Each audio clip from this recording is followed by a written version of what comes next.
করা হয়েছে। সাধারণত ভক্তিযোগী 5 প্রকার ভগবানের সেবায় নিয়োজিত থাকেন। কি 5 প্রকার রস? মুখ্য 5 প্রকার রস: শান্ত ভক্ত, দাস্যরস, শান্ত রস, দাস্যরস, সখ্যরস, বাৎসল্য রস আর মধুর রস।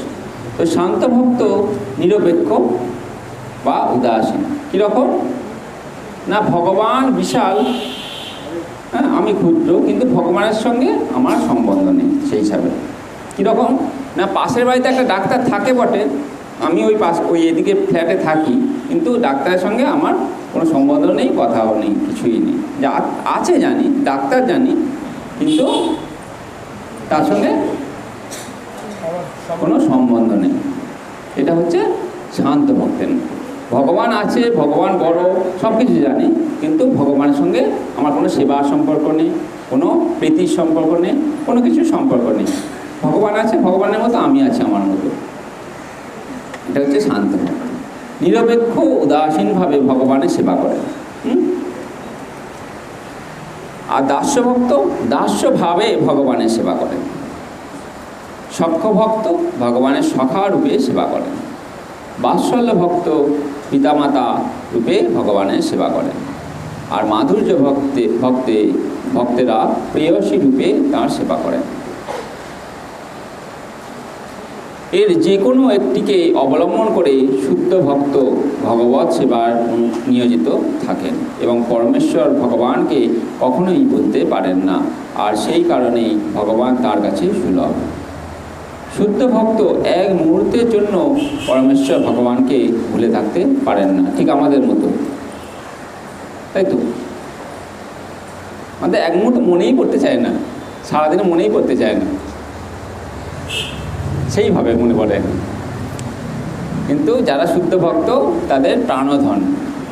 ভগবান এক একটা বিগ্রহ, আমরা যখন এই দামোদর মাস হয় আমরা বলি এক একটা আচার্যের বিগ্রহের নাম বলে, হ্যাঁ, গোপাল ভট্টের প্রাণধন হে, জীব গোস্বামীর প্রাণধন হে, হ্যাঁ, রূপবর্ধক গোস্বামীর প্রাণধন। তো প্রাণধন অর্থাৎ যে ধনকে ছিনিয়ে নিলে তার প্রাণবায়ুটাও বেরিয়ে যাবে, হ্যাঁ, সেই রকম।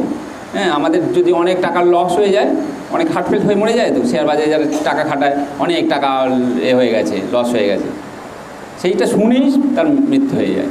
কারণ তার প্রাণধনটা কোথায়? ওই টাকাতেই নিহিত ছিল। ওই টাকা করে সারা জীবন তার চলে গেছে, তার প্রাণধনটা ওখানেই ছিল। কিন্তু যে ভক্তের ভগবান কোনো বিশেষ বিগ্রহের সেবা করে তার জীবন ব্যয়িত করেছে, তার জন্য প্রাণ সমর্পণ করেছে, সেই ভক্তের ওই বিগ্রহ হচ্ছে প্রাণধন স্বরূপ। হ্যাঁ, তার থেকে বিচ্ছেদ হয়ে গেলে তার প্রাণও, হ্যাঁ, যেমন মায়ের কাছে তার সন্তান হচ্ছে প্রাণধন স্বরূপ। কোনো সন্তান যদি মা থেকে বিচ্যুত হয়ে যায়, হ্যাঁ, তখন মায়ের কী রকম হয়, যে এর থেকে ছেলের চলে যাওয়া থেকে আমার মরে যাওয়াটা ভালো ছিল, হ্যাঁ, তো সেই রকম বোধ আমাদের হয় না। শুদ্ধ ভক্ত এক মুহূর্তের জন্য পরমেশ্বর ভগবানকে ভুলে থাকতে পারেন না, আর তেমনি ভগবানও তার শুদ্ধ ভক্তকে এক মুহূর্তের জন্য ভুলে থাকতে পারেন না। হরে কৃষ্ণ কৃষ্ণ কৃষ্ণ হরে হরে, হরে রাম রাম রাম হরে হরে। এই মহামন্ত্র কীর্তন করার ফলে অনায়াসে কৃষ্ণ ভাবনাময় পদ্ধতির মাধ্যমে ভগবান শ্রীকৃষ্ণের অশেষ কৃপা লাভ করা যায়।